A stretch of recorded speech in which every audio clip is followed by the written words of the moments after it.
Very good evening to all of you. Thanks for joining us here on the Sunday edition of the Urban Debate. I'm Afrida Rahman Ali.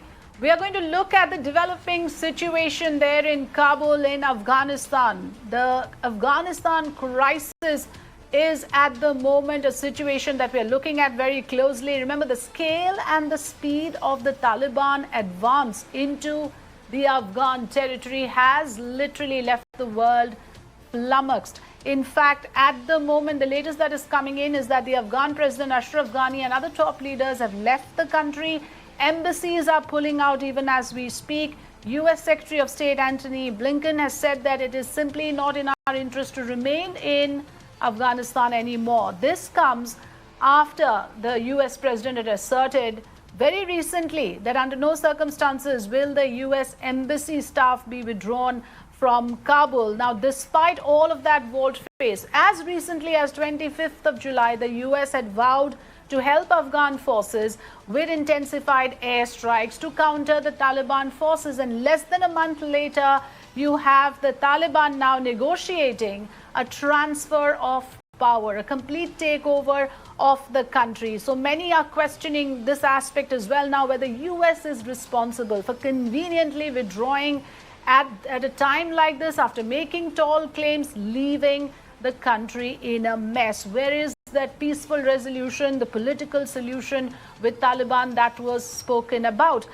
Iran also sets up camps along Afghanistan border. As we hear, the Taliban's advances have prompted these moves, with other countries now asking for their citizens to be evacuated safely. All of these updates are happening in a fast-paced manner. We're trying to track all the developments. Remember, the latest statement that has come now from Afghanistan's Ministry of Interior says that even as the Taliban has said they will not enter Kabul by force, police special units are being deployed to various Kabul city districts to guard against quote-unquote opportunists. So all of these updates that we are tracking, we'll try and make sense of what's happening there, how and why things happened.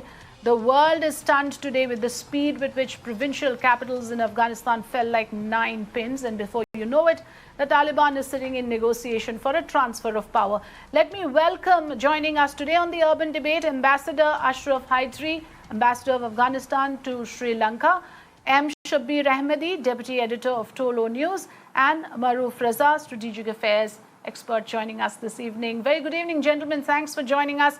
I want to begin by asking Ambassador Ashraf Haidri, given the situation that Afghanistan is in at the moment, we are now talking about a change of regime. We are already hearing that President Ashraf Ghani has left the country. What kind of change are we talking about here, Mr. Haidri? Because the world needs to know that with this so-called takeover of Taliban, what happens next? What will be this regime be like, really? Well, the world has been very much involved in Afghanistan over the past 20 years. A large number of international actors from NATO member states led by the United States to our neighborhood and other countries. And so as we see in the recent developments unfold, everyone is concerned in the region and beyond, but foremost the Afghan people are concerned. So my focus entirely has been on the humanitarian aspect of this human tragedy that has been unfolding, unfortunately affecting tens of millions of Afghans displaced at a time when COVID has hit and climate has hit and every other tragedy, unfortunately. That on the one hand, and then of course the situation in Kabul being very much safe and under control, as you pointed out, that the Taliban have committed not to entering the city forcefully, waiting a resolution forward for peace, and something, of course, the Afghan people have a long needed, desired, and really deserve at this moment, following the recent offensives that unfortunately have affected too many civilians. So that's where things stand as far as I'm concerned here in Colombo. Maybe my colleague in Kabul could comment on what's happening there, since I'm not there. Thank you. Yes, absolutely. I will get in Shabir Ahmadi. In fact, at the moment, Mr. Ahmadi, we're just watching closely at the developments happening. They're trying to make sense of how we interpret this. When we say President Ashraf Ghani has left the country, what does it mean? Is the takeover now complete? What stage is it in, really? I cannot say the handover of the power is complete yet, but Mr. Abdullah has called President Ghani, has called Mr. Ashraf Ghani, the former president of Afghanistan, and has confirmed that he has left the country. So the Taliban are also entering the Kabul city. They said they are entering the city because to prevent looters from looting the people's belongings. So many of security forces have their posts in Kabul, and Taliban are taking over the country completely. So we are expecting the Taliban to be in control of almost all of Afghanistan tonight. Taliban have assured people that they will not harm anyone in Kabul, in any other cities, and the fighting is also stopped around the country.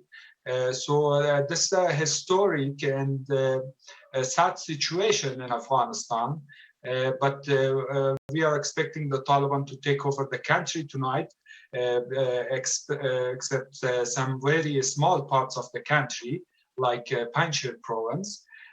So that's a situation like that, but in Tolo News, our broadcasting is continuing as of now, and we'll see what happens next.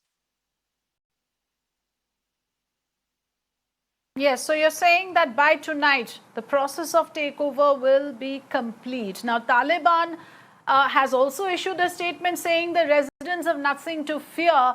Maruf Raza, you are a close observer of the developments there, and we need to understand this, that there are people out there who are displaced. There are many who are hankering for food, shelter. Over the last few weeks, the kind of invasion that has happened, it has, of course, now we are talking about this huge humanitarian crisis as well that's happening there. What are the immediate concerns? What are the big concerns, Maruf, according to you at the moment? I would basically attribute the confusion that is there in Afghanistan and the swift takeover by the Taliban to three factors before I come to what are the issues at hand.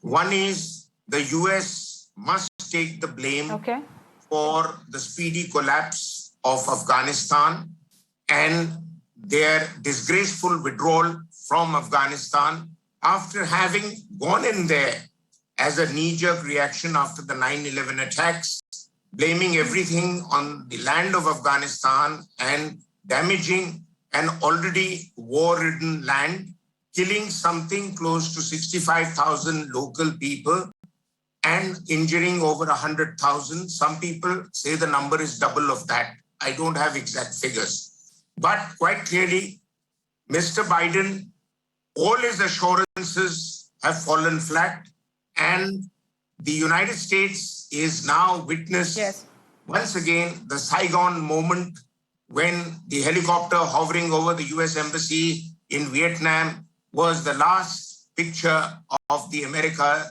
withdrawal from Vietnam after having bombed the hell out of that country. The second lot of people who are responsible for the mess there are the Pakistan army and the deep state, the intelligence agencies. They had created the Taliban with the assistance financially of not just the US, but even Saudi Arabia and some other countries. And today, they are controlling them directly or indirectly and providing them a whole lot of military weaponry, assets, intelligence with the help of the Chinese through satellite intelligence. So that is why the Taliban has moved so swiftly, because they have operated like a blitzkrieg force. Like if you might remember, 50 years ago, the Indian Army operated with the liberation of East Pakistan and Dhaka. But we did not have any of those kind of tags attached to us, which is sadly attached to the Pakistan army. Thirdly, I blame the Afghan army for crumbling.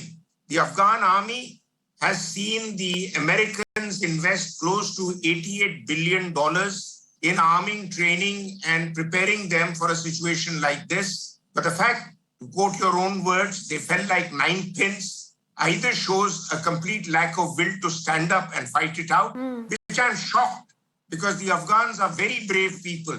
Historically, they've stood up against a whole lot of invaders. I don't know why they just crumbled against the Taliban. Either they were bribed, or their families were held hostage, or they believed in the Taliban and not in the American notion of democracy in Afghanistan. This is a very important point, Maruf, that you're making. And not too many people are talking about this as openly or as clearly as you are putting it. So I want to bring in Ambassador Hydari in this, that complicity of the Afghan forces. This is one of the things that is coming up now. That how is it that it became so difficult for the Afghan forces to resist the Talibani forces? If we look at the timeline, immediately as the US announced withdrawal of troops from the 1st of May, you had the Taliban fighters launching a major offensive from the month of May onwards, which has culminated in what we see today, Ambassador Hydari. No, I would agree partially with the other speaker. And in fact, I would even go further down into the history and think cumulatively. I think the demoralization of our forces effectively began after the end of the transition process. There wasn't much of a transition to begin with, even at the end of 2014. And then it continued, unfortunately, up until the Trump administration. And we know the story about Trump and the way he treated this very complex situation via tweeting to threaten regional actors, unfortunately, for a while, and then suddenly jumping onto this deal that demoralized not only our forces but also the Afghan people. And if you look at the number of asylum cases around the world from Afghanistan, it effectively began from 2009 all the way, to the Barack Obama's administration, when he, announced that withdrawal at the end of 2014, and that just continued rising throughout and all the way to the Trump administration. And then, of course, once the Biden administration came into the play, we were very hopeful that the Democrats would be really invested in the achievements of the past 20 years, just about being a normal. But what was the reason that all these assurances were being given of a peaceful resolution, of a political solution? Those were the words that people were hearing. Are you saying that the world was being fooled all this while? I mean, on what basis were those assurances being made by the United States? I mean, if it has only landed up in this finally. Well, I was just going to say that unfortunately we were counting on the residual force with the enablers on which the Afghan army had grown dependent. And once that was withdrawn, and once, of course, the Doha peace agreement not deliver the results that it intended. Remember, we made a commitment, even though we were outside this agreement, and of course the Americans, for good or bad, have now withdrawn. But the Taliban also made a number of commitments, which means that they effectively deceived Americans, whether they believed it or exactly. And then, of course, brought us to this situation where they abruptly withdrew all the enablers. And of course, as that happened, the Afghan forces did fight. It's not true that they haven't. There are lots of examples. You can go online and look at areas in many areas where they resisted. And then also the Afghan people rose up, and of course, a national resistance movement forces, which went around different towns and districts and provinces and fought back. And there are also good examples of that. But as we saw, unfortunately, that international community, not just the United States, but even our own neighborhood, let let us down, then also the Afghan people realized that maybe this is not, worth going all the way, because, their own lives were effectively endangered, and there was really no hope of a solution from the top being, worked out by these critical key stakeholders and the region and outside the region, including the United States. Yes. As a result, yes. let's not put the blame on the Afghan people. The Afghan people will continue defending Afghanistan. The history, is a proof. But unfortunately, we're, a situation that is completely the creation of the international community. A conflict that's very much regionally yes, rooted. because the narrative that was playing out all this while, there's been a sudden subversion of it all, and it has all turned around in a quick succession of things. Yes, Maruf, you were making a point. Further to what the distinguished ambassador has said, let me just elaborate a little further on what I was saying earlier. The first additional point I wish to make is that, you see, the Americans, after the first year and a half of being in Afghanistan, whether it was a clear knee-jerk reaction to the 9/11 attacks, or was it just a strategic ploy to extend America's footprint in a conflict zone so that America would be involved in a conflict and make money selling arms and the whole business of creating wars and fighting wars? There is an argument there, and I don't want to get into that, but I'm pretty certain that there is a possibility of that.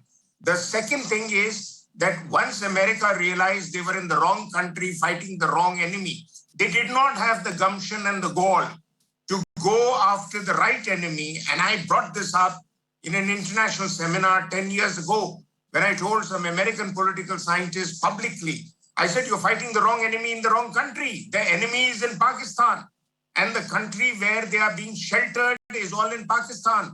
The Taliban has their family in Pakistan, in Quetta, and Quetta Shura is very famous. Ambassador will agree with me. That's where the decisions are taken.